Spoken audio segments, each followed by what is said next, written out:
June 1908.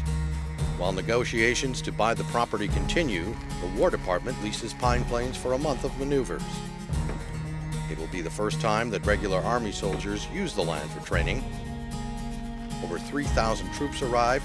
Many have marched a distance of up to 250 miles to get there. Columns of soldiers and cavalry accompanied by horse-drawn freight wagons travel through many upstate New York communities.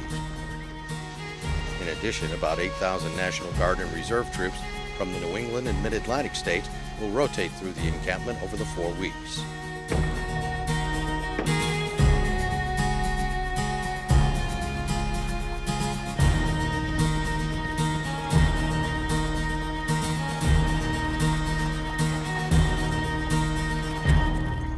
Commanding the training operation is Major General Frederick Dent Grant. Son of President Ulysses Grant, he's commander of the Eastern Division.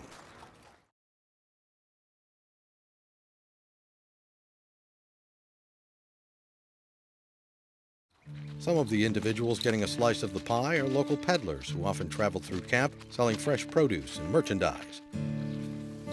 One of the more colorful camp followers of the time is a character known as Huckleberry Charlie. Charles Sherman is an eccentric peddler that knows every inch of the Pine Camp area, picking milk pails full of blueberries and selling them to troops from his wagon pulled by his horse, Black Maggie. He would get in the way of the maneuvers occasionally. Uninvited, of course. Visited with everybody, and he'd wear different kinds of costumes, you might say.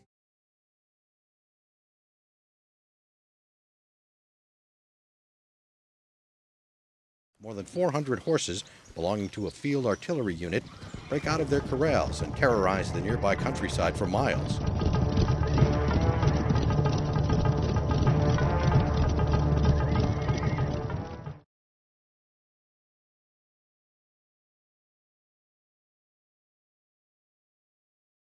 The U.S. goes ahead with plans to conduct large military maneuvers only 20 miles south of the Canadian border at Pine Camp, New York.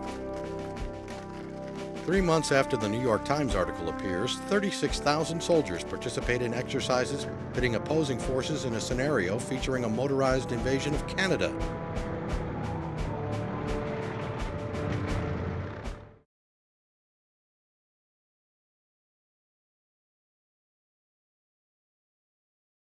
We had integrated tank maneuvers, infantry maneuvers, field artillery maneuvers, Air Corps, Signal Corps, Hospital Corps. They were all integrated in that training exercise. Units are categorized as red and blue forces, serving as opposing armies.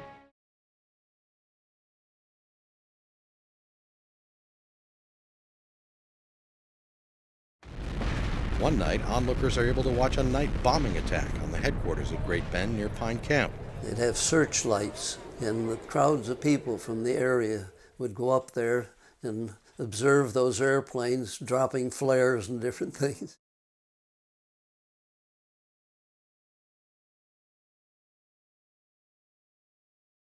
As the base adds 84,000 additional acres, many nearby villages and farms now find themselves located inside the maneuver range.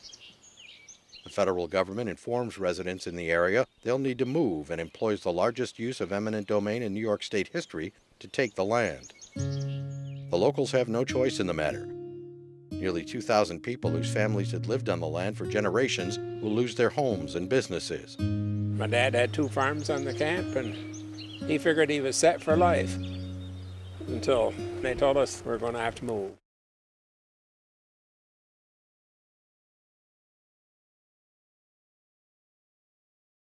For years afterward, the people of the lost villages gather for summer reunions to reminisce about their earlier life. Only a handful are alive now who were but children at the time of the relocation. For these people, the memories of their childhood homes are kept alive by occasional visits to the remains of building foundations scattered through the woods of Fort Drum.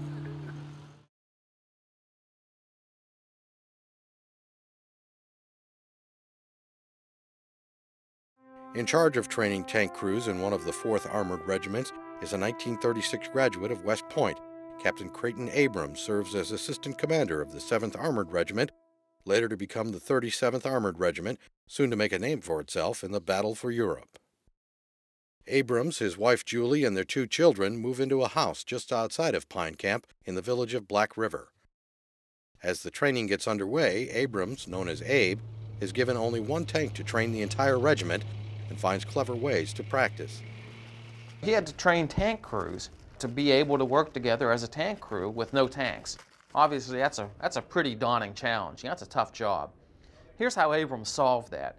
Abrams actually had the 4-man tank crew. They'd all form up. The driver would be to the left front, and the commander would be to the right rear, and the loader and the gunner, and they would actually hold on to each other's shoulders, and they'd maneuver around the base using tank commands.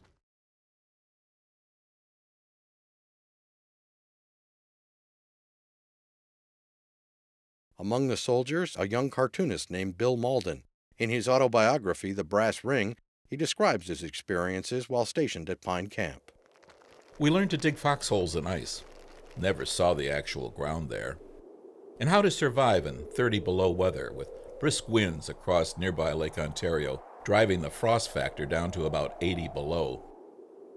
As I recall, the technique was to burrow into a snowdrift, pull up your collar, shudder violently until relieved by a replacement.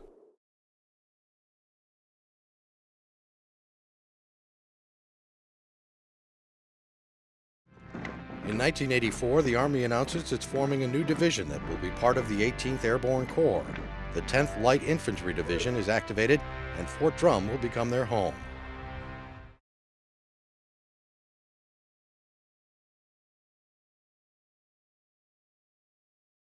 How we're going to bring a 10,000 soldier division on board, and at the same time build a city in the middle, basically, of the woods of upstate New York, and get this all done in 3 years. Because the Department of Defense had determined that by 1988, they wanted the division ready for deployment. Fort Drum was here and had been here for a long time. We basically had to totally build a new installation on top of the old post.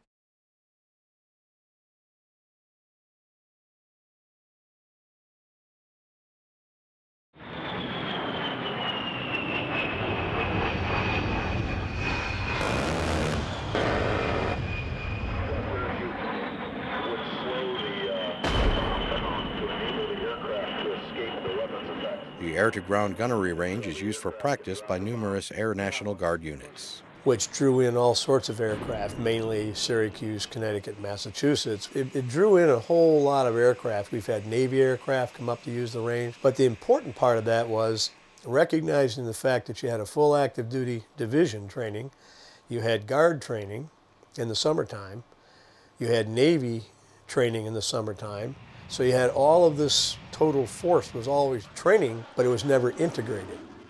Because we had all these pieces, we started to integrate them in the summer training and became real-time exercises.